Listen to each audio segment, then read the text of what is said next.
Mis amados hermanos, vamos a tratar hoy el tema del primer elemento litúrgico que nosotros conocemos en nuestra historia de la Reforma Carlista, que es el así llamado Decreto de Ritos y Vestes.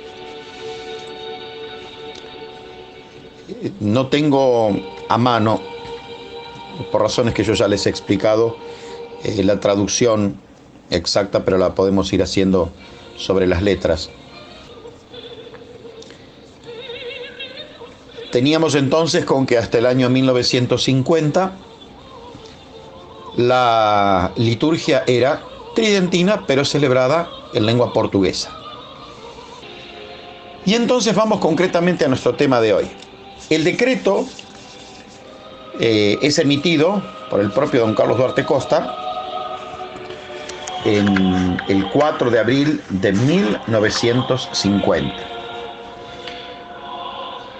Ese día fue el 30º aniversario de su primera misa.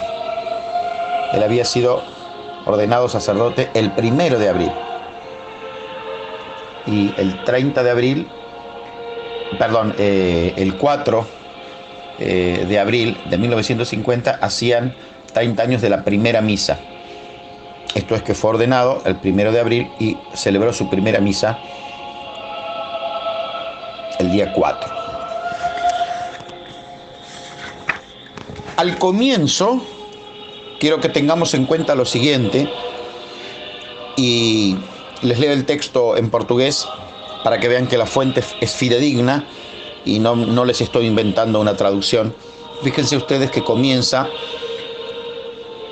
Dom Carlos Duarte Costa, por merced de Deus, fundador da Igreja Católica Apostólica Brasileira e por vontade do povo bispo do Rio de Janeiro, a todos o que is de nosso decreto virem, saudação, paz e benção, emoção.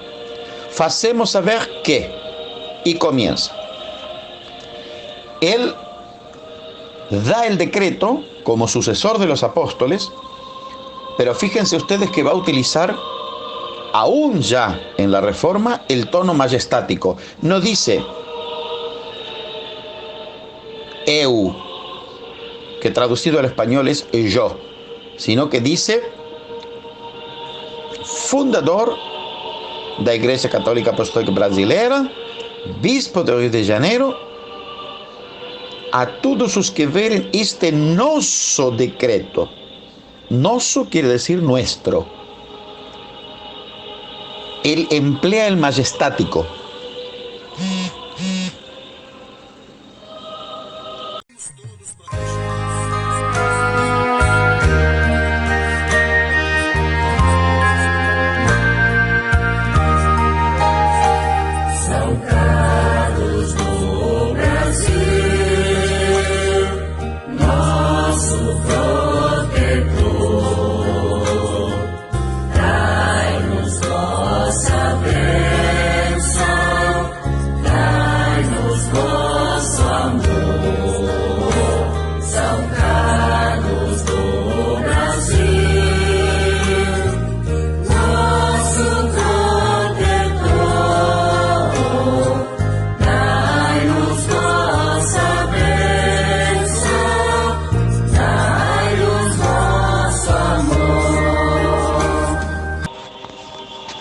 El majestático, los obispos católicos lo empleamos porque aquí tenemos que darnos cuenta de algo.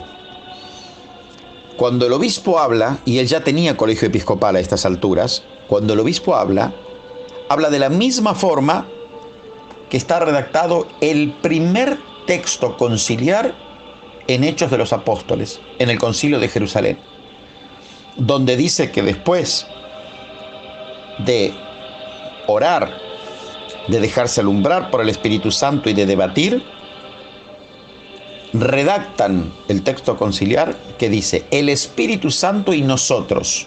Nos es el apócope de nosotros. No lo hacen ellos por la autoridad propia, porque ellos no son nadie. Yo, Luis Bergonzi, en la iglesia, como cristiano, soy eso, un cristiano bautizado y confirmado.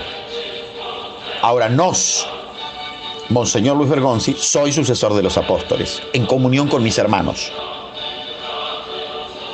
Fíjense el detalle, tengan en cuenta este detalle, porque les vuelvo a insistir, no piensen, traten de quitarse de la cabeza, y esto es parte de lo que nosotros llamamos el proceso de desromanización.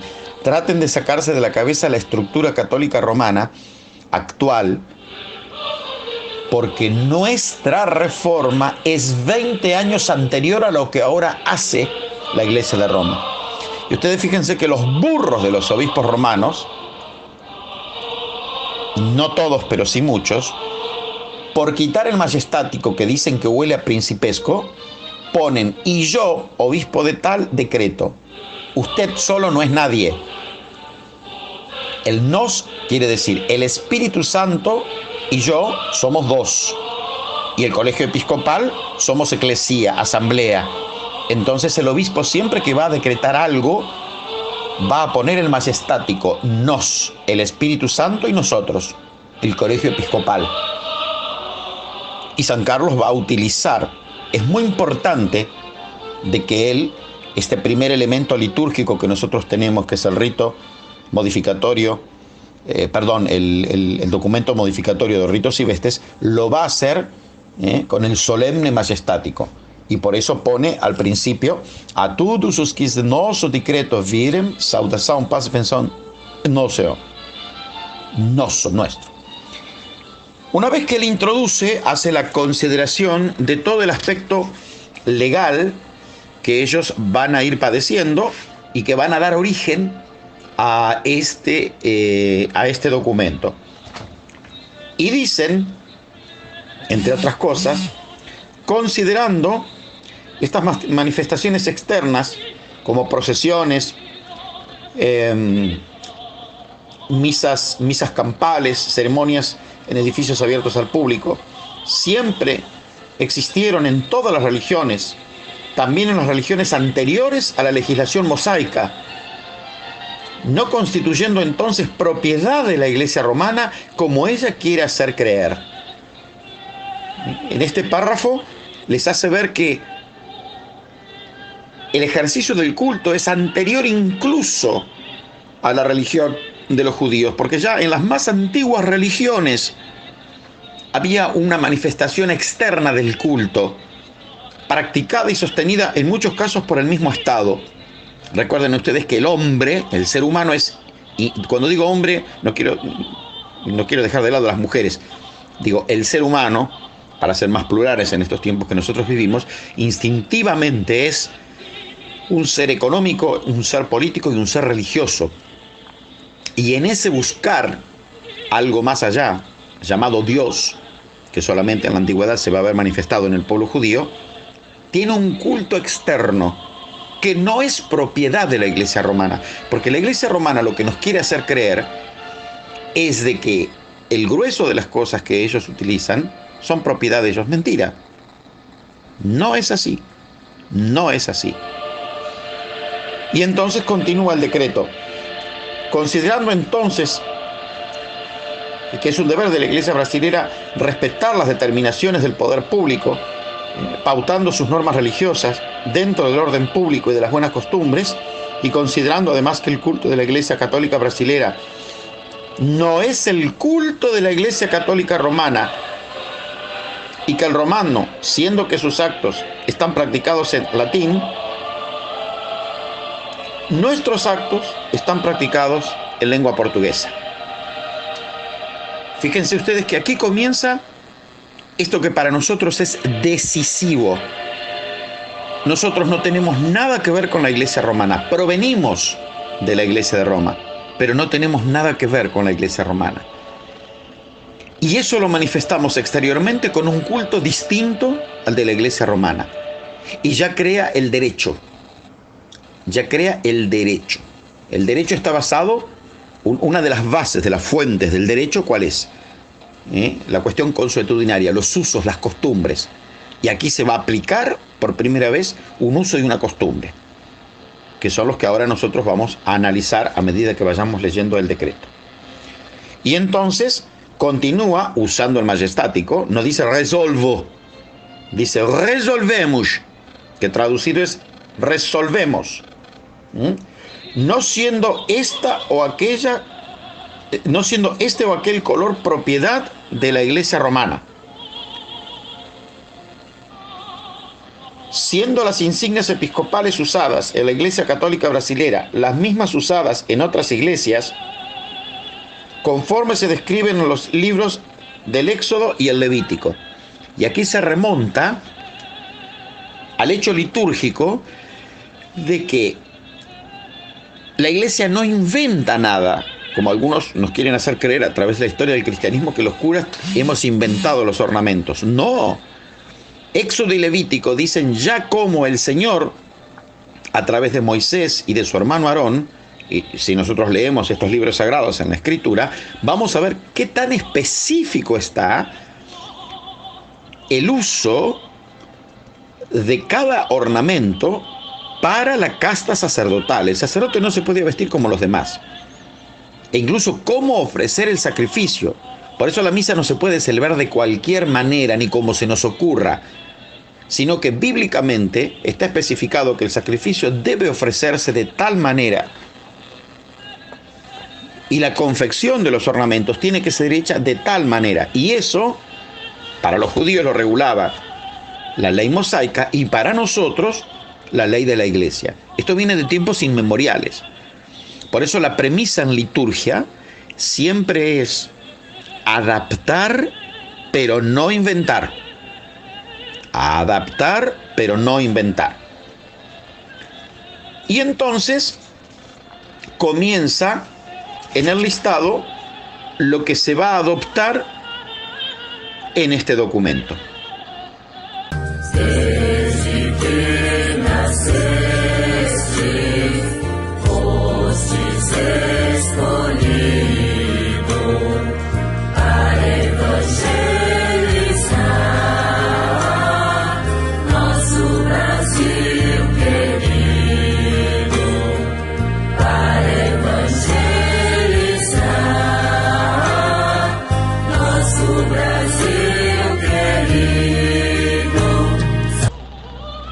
Cuarto dice, vestes y paramentos ya por nos aprobados, a saber, ropa y ornamentos por nos aprobados, a saber, y aquí atentos, son 4 ítems y el cuarto consta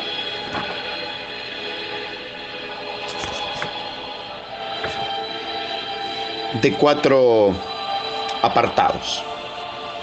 Textualmente, el primero dice, adotar, primeiro, a cor cinzenta para os hábitos eclesiásticos, batina, sobretudo, capa, faixa, barrete com distintivos verde e amarelo aprovados por nós. Vuelve a usar el majestático. El primero, entonces, adoptar el color gris, cinzenta, es una referencia a color ceniza.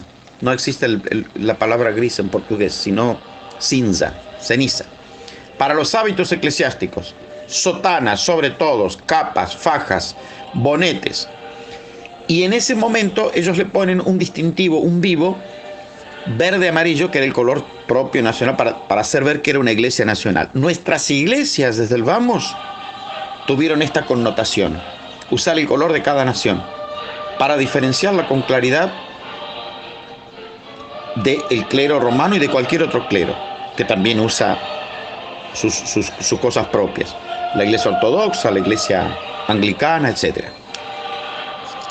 Entonces nos da el color gris, la sotana gris para el clero. No había en ese momento religiosos, no porque él no quisiera, sino porque lo que había era clero secular. Entonces la sotana, la faja, los solideos, las capas, todo era gris. Y tenían un vivo que era verde y amarillo, que era el fleco que cae de la faja como distintivo propio de esa nueva modalidad de vestir. Número 2. Os bispos usarão em suas batinas vivos e botões vermelhos, como as franjas verde e amarelo, barrete vermelho com bola verde e amarelo. Segundo, los obispos usarán en sus sotanas vivos y botones rojos. Recuerden ustedes que los obispos romanos usan un color violeta morado que difiere de nosotros, que usamos directamente rojo. Una vez un obispo de Nicaragua me dijo, bueno, dejamos de vestirnos como obispos romanos y nos empezamos a vestir como cardenales. Sí, porque lo que la Iglesia romana intentaba era ridiculizarnos, que inventáramos algo para que después dijera que nos habíamos apartado de todo. Entonces nos unificó a todos los obispos con sotana gris que tenía botones y vivos rojos. Y de la faja pendían, los flecos de la faja pendían el color verde amarillo, que se usó en aquel tiempo. Luego el número 3 dice: o rito brasileiro já em uso por nos aprovado desde 7 de abril de 1949. Ya ellos venían usando un rito, una estructura de rito distinta a la tridentina, que es la base del rito del que vamos a hablar luego en otras clases, y que ya a través de este instrumento legal y canónico comienza a tener valor.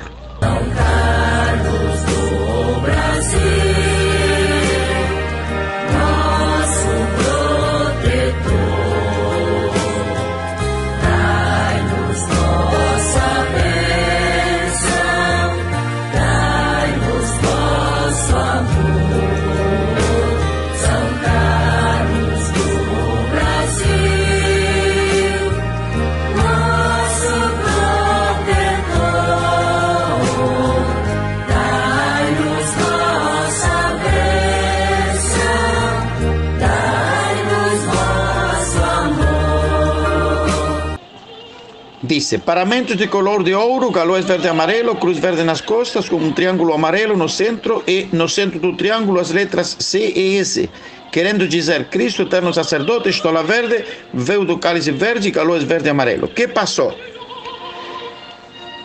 En el punto B dice: paramento preto, galões verde e amarelo, cruz verde nas costas,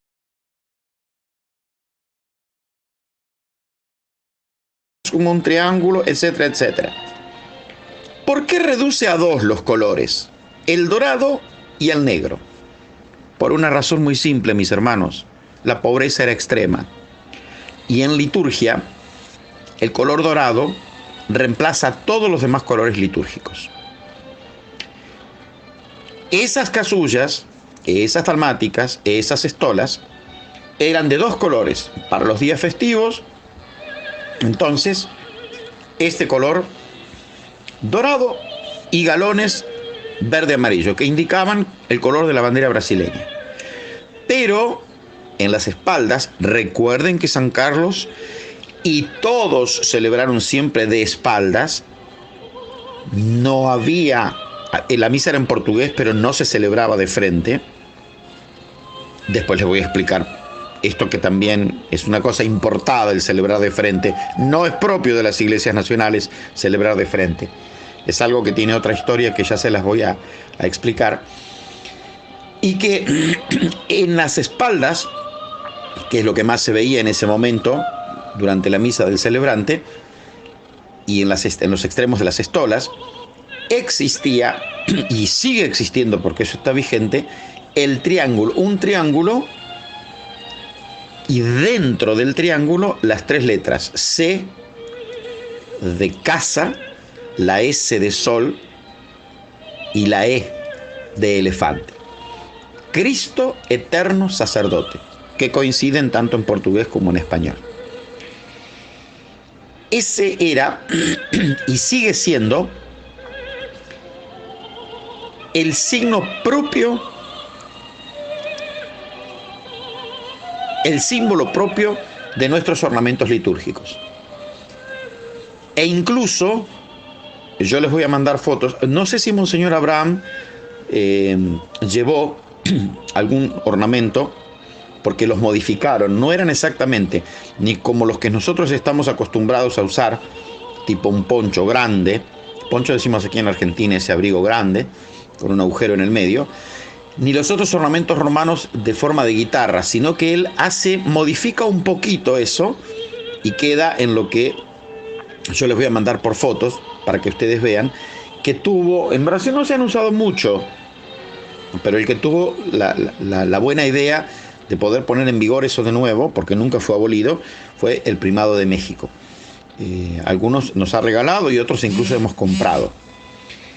Luego los sucesivos concilios van a agregar los demás colores litúrgicos, porque nosotros no somos papistas. Entonces, esta es la base, digamos el rito, las vestiduras surgen de este documento y son la base de nuestra liturgia. Pero los sucesivos concilios, a medida que la iglesia crecía, fueron haciendo adaptaciones, sin perder nunca este norte. Así que en principio hubo esos dos colores litúrgicos, pero lo que sigue vigente es ese triángulo con las 3 letras que tienen que estar presentes en todos nuestros ornamentos. Incluso habla del velo del cáliz, una cosa que muchos han perdido. El cáliz se debe cubrir siempre con un velo del color de la casulla.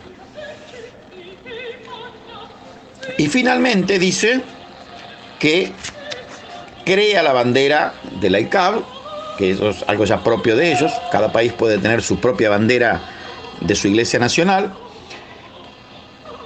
Y entonces este decreto, así de sencillo, es el que nos da el puntapié inicial a nuestra reforma litúrgica, que venía llevándose a cabo desde el 49, ya venían con la base de este rito que vamos a estudiar, y que se va a concretar a partir del 4 de abril del año 50.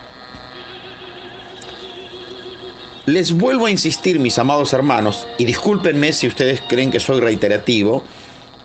El general Perón, que fue 3 veces presidente constitucional de nuestro país, decía: no hay que imponerle nada a la gente, hay que persuadir a la gente. Yo a ustedes los persuado en este sentido.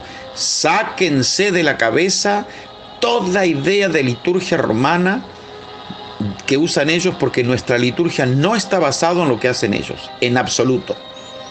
Cuando ustedes empiecen a estudiar el rito de la misa, el rito de los sacramentos, cuando empiecen a estudiar los rituales de Semana Santa, van a ver que no tienen absolutamente nada que ver, porque la Iglesia romana protestantizó su liturgia de la actualidad. Nuestra liturgia está inspirada en aquella liturgia anterior a su dichoso Concilio Vaticano II, que es algo que no es de nuestra incumbencia.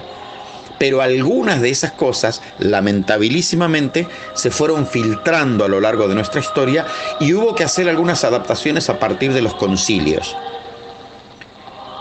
Por eso nosotros somos enemigos acérrimos, no de la Iglesia romana, sino de los curas nuestros que celebran el rito romano. ¿Por qué? Primero, porque pisotean esta que es nuestra esencia. Y segundo, porque le damos pie a Roma para que nos persiga y diga que nosotros los imitamos, y tienen razón. Por eso aprendemos juntos, mis hermanos. ¿Cómo puede uno saber algo que nunca nadie le enseñó? Y esto es lo que estamos haciendo ahora. Yo estoy aprendiendo de ustedes, y eso poco que yo sé se los transmito.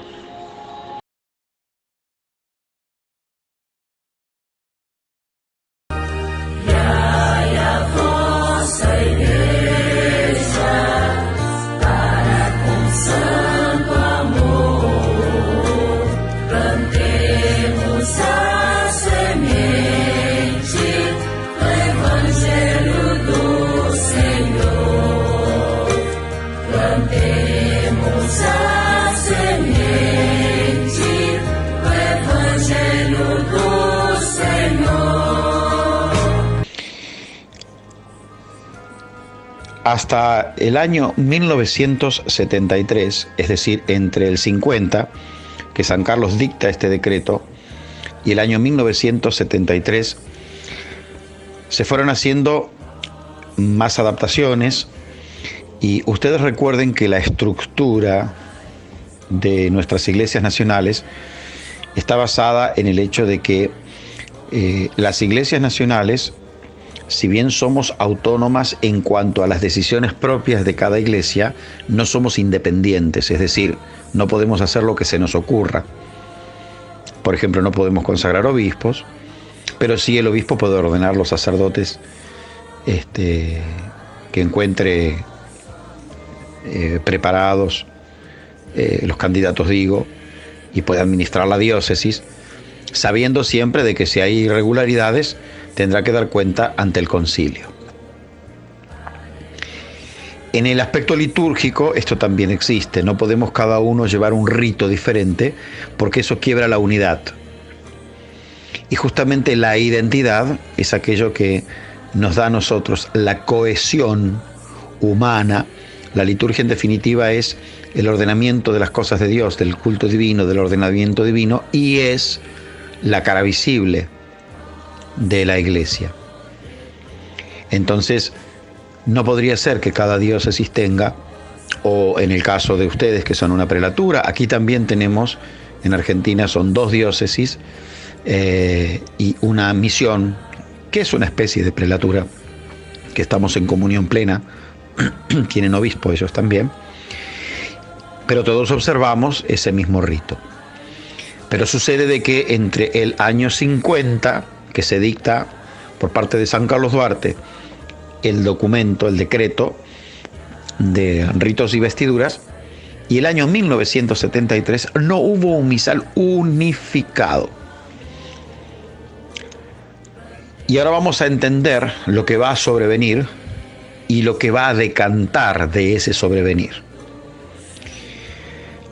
La estructura, y ustedes lo van a notar, ojalá tengan la suerte de poder ir a un concilio, porque ahí es donde se muestra la esencia misma de lo que son las iglesias nacionales, cuya iglesia madre es la iglesia brasileña o brasilera.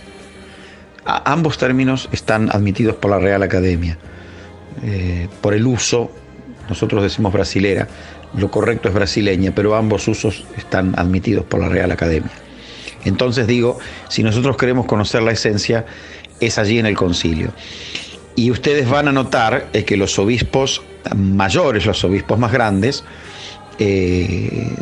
tienen una liturgia muy cercana a San Carlos, muy cercana a San Carlos.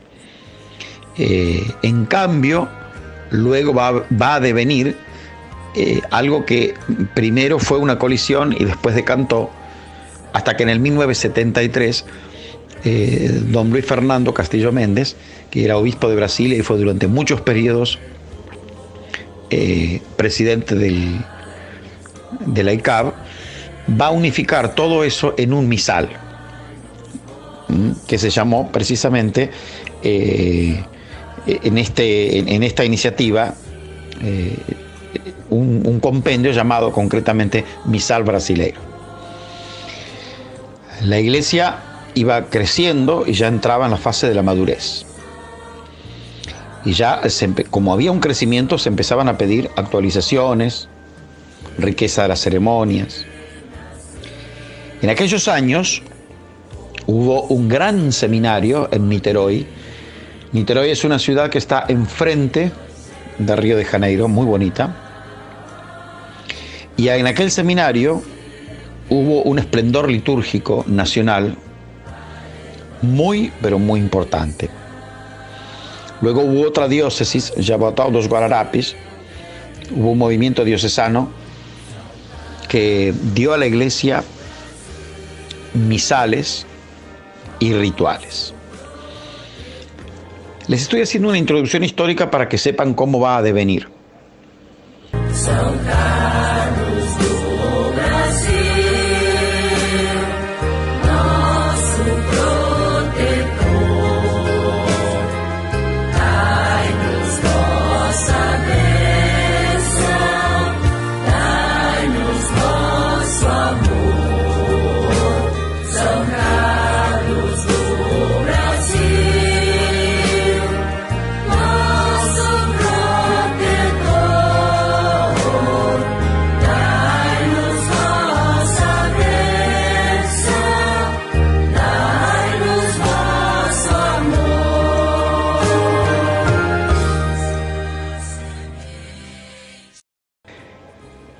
Aquí se va a producir en el medio una colisión porque esto que les pasa a ustedes, que hace poco han entrado en comunión con nosotros y son ustedes nuestros hermanos y parte plena de la ICAB, junto con otras diócesis que también forma parte de la presencia nuestra en Colombia, muchos provienen de la iglesia romana. Entonces, ¿qué ocurrió? Muchos sacerdotes se pasaban a la iglesia brasilera, la ICAB, pero se pasaba su cuerpo, no su alma, no su espíritu. Entonces veían a la iglesia, y ergo veían y contemplaban a la liturgia como una alternativa más de la iglesia romana. Y eso nos hizo un daño tremendo, pero es lo que había, y era la fase aquella del surgimiento. Seguramente en el 1500, cuando el fraile Martín Lutero comienza con la Reforma, todo tenía un fuerte sabor romano, porque él había sido y porque los que se pasaban no habían conocido otra cosa. Así sucedió también con la ICAB, y así sucedió en los diversos países. Nosotros también aquí en Argentina, este año que, como les dije, cumplimos medio siglo, yo fui uno de los luchadores que, le voy a decir una palabra muy grosera, pero si bien no fue literal, es para que ustedes tengan una idea de lo que a mí me tocó hacer. Yo tuve que hacer una enema en la iglesia para sacar todo aquello que no nos dejaba avanzar.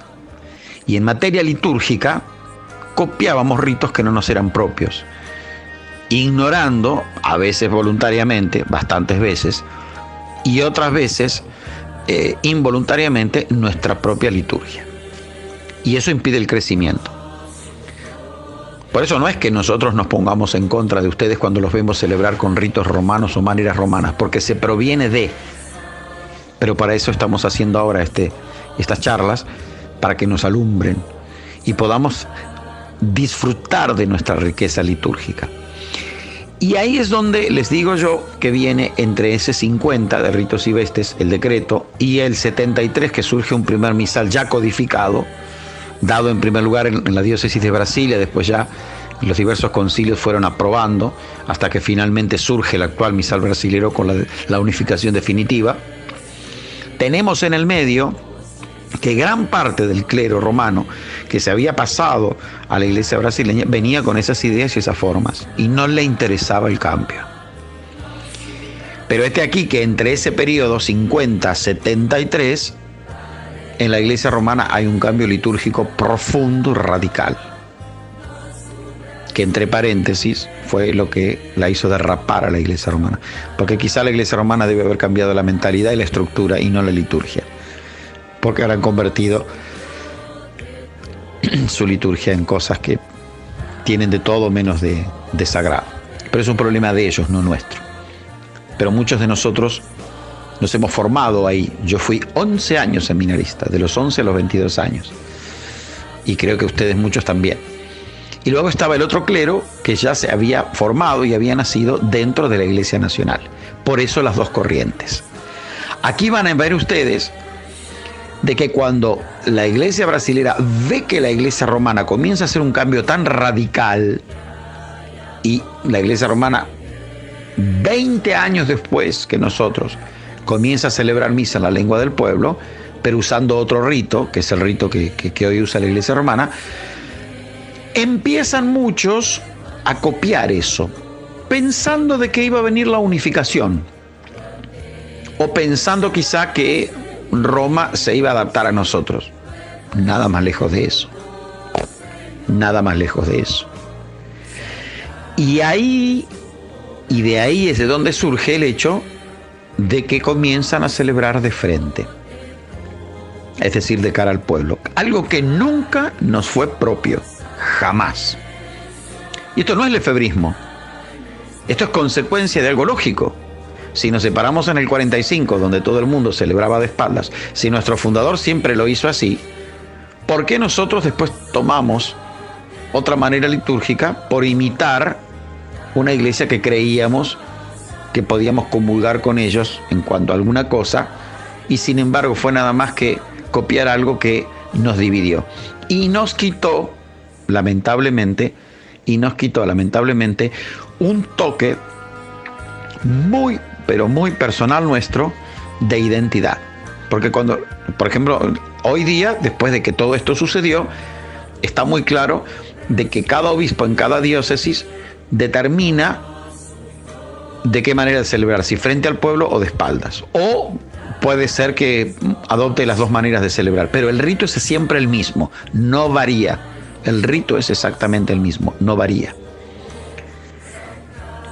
Muchísimas veces pasa de que cuando hay gente que viene por primera vez, por ejemplo en mi diócesis, todo el mundo celebra de espalda. Y lo primero que la gente ve, cuando ve la disposición del altar, que está pegado a la pared, o hay muy poco espacio entre la pared y el altar que no podría celebrar, dice, ¿cómo? ¿Pero cómo celebran? Y ahí la persona ya se da cuenta. O la primera vez que viene a misa y ve que celebran de espalda, en el idioma que entiende, pero de espaldas, y en un rito diferente, rápidamente se da cuenta. Y ahí es donde la liturgia comienza a hacer su acción en el espíritu de la gente. La evangelización nuestra va a pasar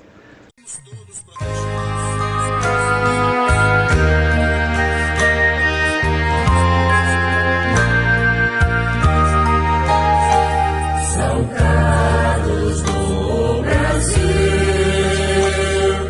nosso protetor,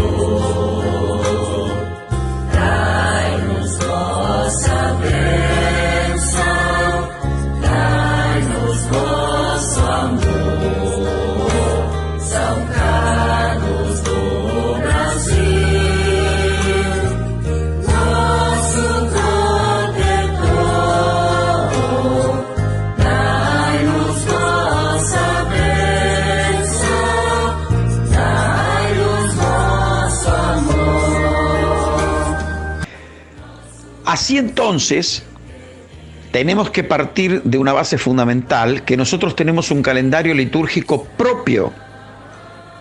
Un calendario litúrgico propio.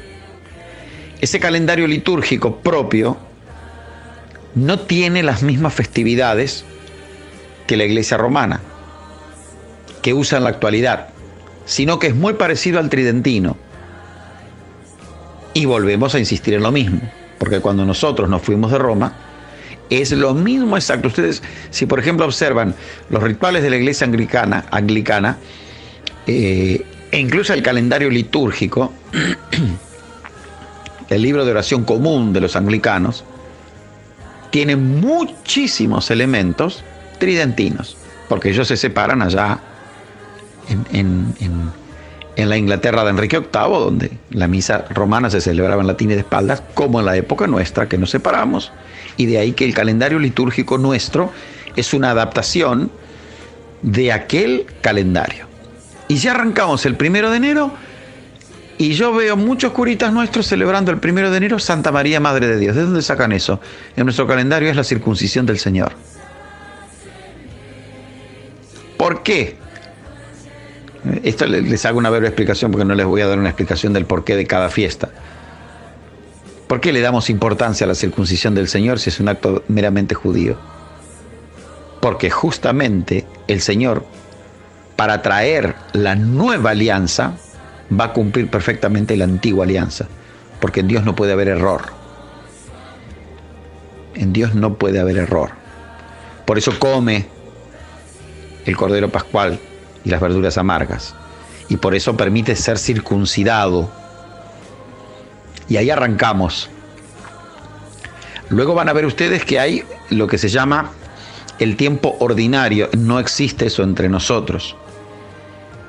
Ahora les voy a mandar el calendario litúrgico para que lo puedan tener. No existe el tiempo ordinario, existe el tiempo después de Pentecostés, con ornamentos verdes también. Y ahora les voy a dar algunas perlitas, por decir así, para mañana adentrarnos completamente en lo que es la misa y luego terminar con lo que es el rito de los sacramentos, o el ritual de los sacramentos. Fíjense ustedes algo a tener muy en cuenta. En nuestra misa siempre se comienza la misa con el corporal extendido sobre el medio del altar, ya extendido el corporal, el cáliz con la hostia y cubierto con el velo. El velo, si no hay de todos los colores, puede ser siempre blanco o dorado, no hay problema. Pero siempre el cáliz está en el medio del altar, de todas maneras. Luego, tenemos que tener en cuenta que, por ejemplo, nosotros durante toda la Cuaresma, amén de no rezar el Gloria, que es propio de los tiempos litúrgicos festivos, tampoco nosotros se recita, no se canta, se recita solamente, no se canta el santo, santo, santo. En el rito nuestro, tienen que entender también, ahora eso cuando entremos de lleno en el rito de la misa, que lo vamos a hacer mañana, las inclinaciones de cabeza frente a la cruz o el sagrario, porque esa es otra de las manías que tomamos romanas. En nuestras iglesias los sagrarios siempre están en el medio del altar y la sede de quien preside, aún el trono episcopal, tiene que estar a un costado, porque el que preside es Jesucristo y nosotros lo ponemos muchos a un costado. No, el sagrario debe estar en el medio, porque es quien recibe la honra y es el lugar de honor, el medio. Así que hay varias inclinaciones hacia la cruz y el sagrario durante la misa. También hay muchas más genuflexiones. Las genuflexiones se hacen cada vez que se destapa el cáliz. Y también hay las genuflexiones que prescribe nuestro ritual inmediatamente después que el sacerdote o el obispo consagra el pan. Hace genuflexión, lo da a adorar, lo muestra en adoración, lo deposita otra vez sobre la patena y lo vuelve a adorar. Son 2 genuflexiones y lo mismo sucede con la preciosísima sangre.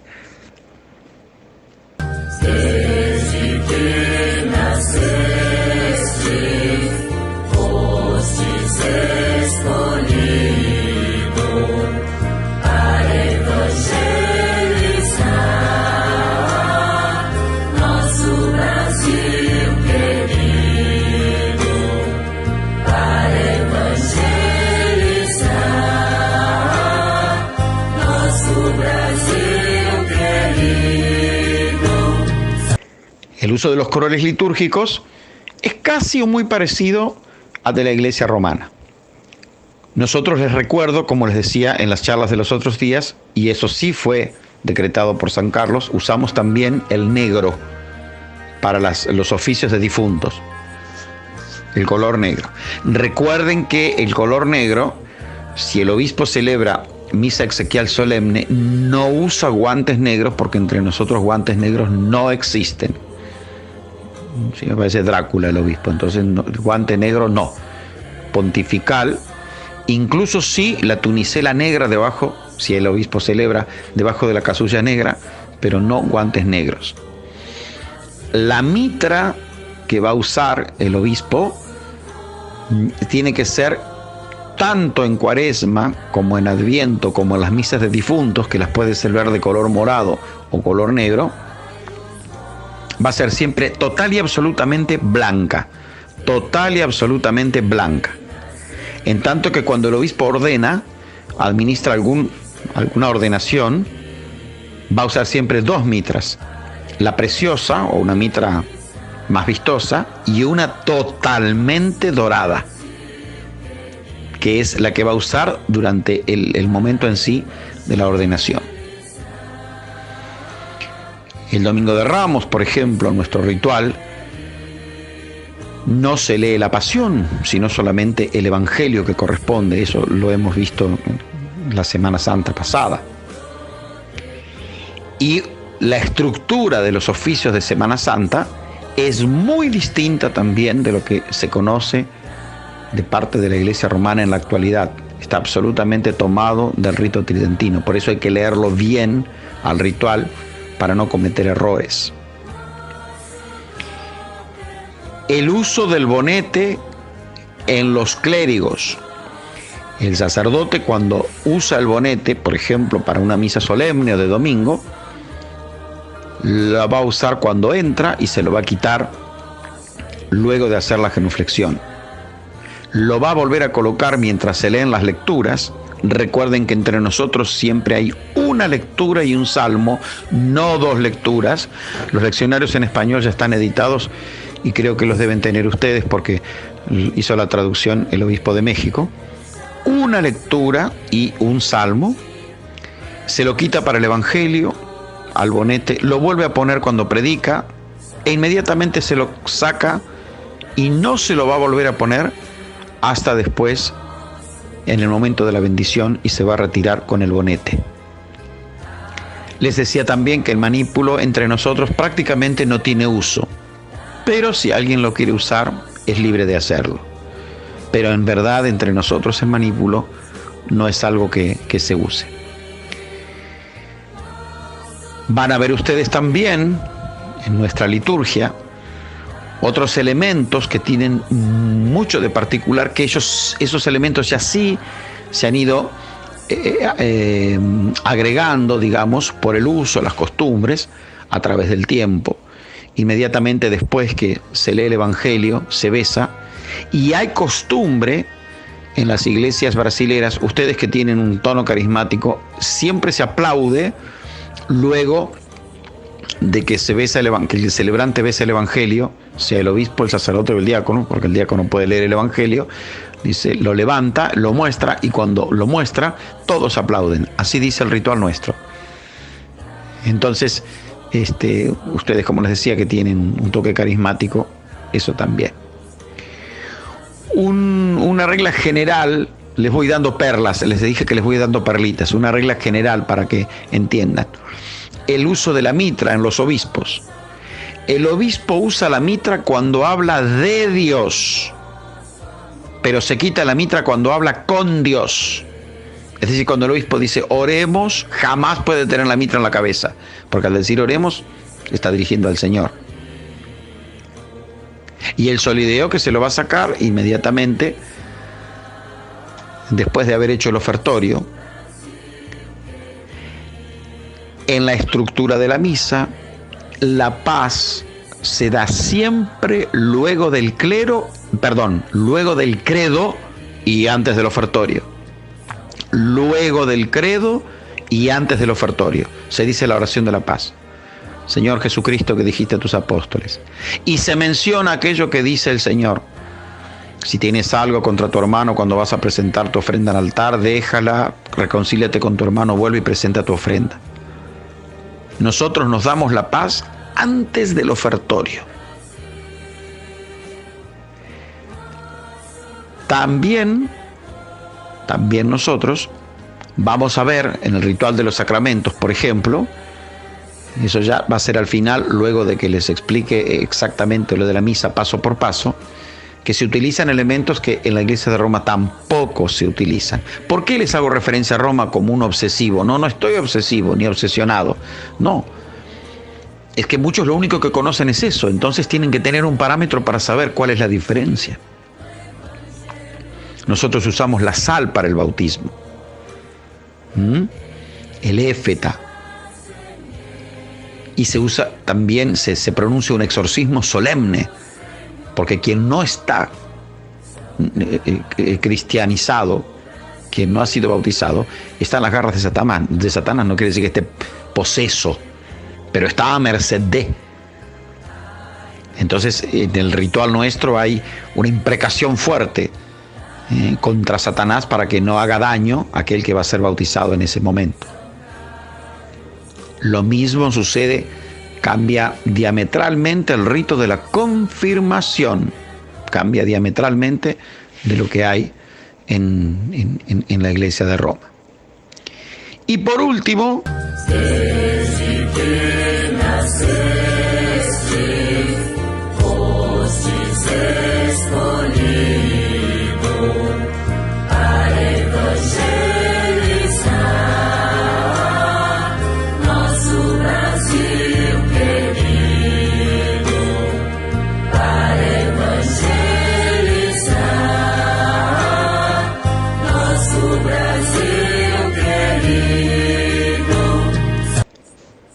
nosotros no hemos inventado, sino que nos retrotraemos a lo que de un principio fue el uso entre los cristianos. El poder de la absolución de los pecados lo tienen por mandato divino los obispos y los sacerdotes. Eso es así y no de otra manera. El método, es decir, por eso San Carlos Duarte sacó los confesionarios. Ustedes nunca van a ver un confesionario en nuestras iglesias, nunca. No existe esa cosa. Porque esa conejera, donde la gente va, es un incentivo insano, decía San Carlos. ¿Por qué? Porque nosotros le creamos a la gente aquello de que, bueno, peco, total, después voy, le cuento al cura lo que hizo, un Padre Nuestro de Ave María, la absolución, y me voy. Si no me gusta el cura, voy por otro. Eso no sirve. Eso no sirve. Lo que sí sirve es la absolución.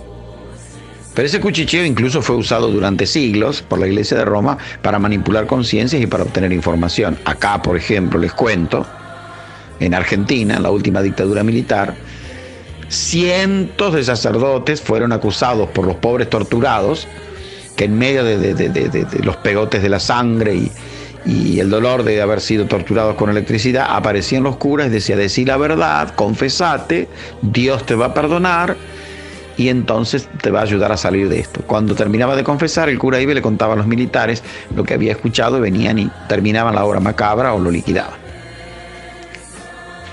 La confesión de esa cosa auricular es algo que fue desestimada por San Carlos Duarte, pero no el sacramento de la confesión. Nosotros podemos sí hacer dirección espiritual, y si un fiel necesita ser escuchado en confesión, nosotros tenemos la obligación de ofrecerle esa posibilidad con la absolución, y tenemos además que guardar el sigilo sacerdotal, pero no instigar a la gente a que para poder comulgar tiene que confesarse y decir las cosas al cura, porque eso no figura en ningún lugar. Lo que nosotros tenemos que trabajar pastoralmente es para que la gente reconozca qué pecados concretamente tiene, el daño que le hace el pecado en su alma, y que para obtener la redención necesita dos cosas. Primero, reconocer concretamente el pecado. Segundo, arrepentirse de él. Y por último, recibe la absolución. Más luego se puede, si el pecado es público, poner una penitencia pública. Pero entre nosotros no existe eso de que para comulgar hay que confesarse. Por eso en el rito de la misa está la absolución sacramental. Y por eso durante la Cuaresma o durante el Adviento o cuando hacemos misiones, preparamos una celebración comunitaria de la penitencia donde a todos se los inste a reconocer sus pecados en su intimidad con Dios y luego disponer sus corazones, manifestar su arrepentimiento y recibir de parte del obispo, del sacerdote, la absolución, que puede ser particular o puede ser general, porque así está escrito en los Hechos de los Apóstoles. No inventamos nada. Así que mucho cuidado con eso. Y sobre todo, esta es una cosa que no lo dijo San Carlos, lo dijo un tal Don Bergonzi que yo conozco, que vive en Argentina.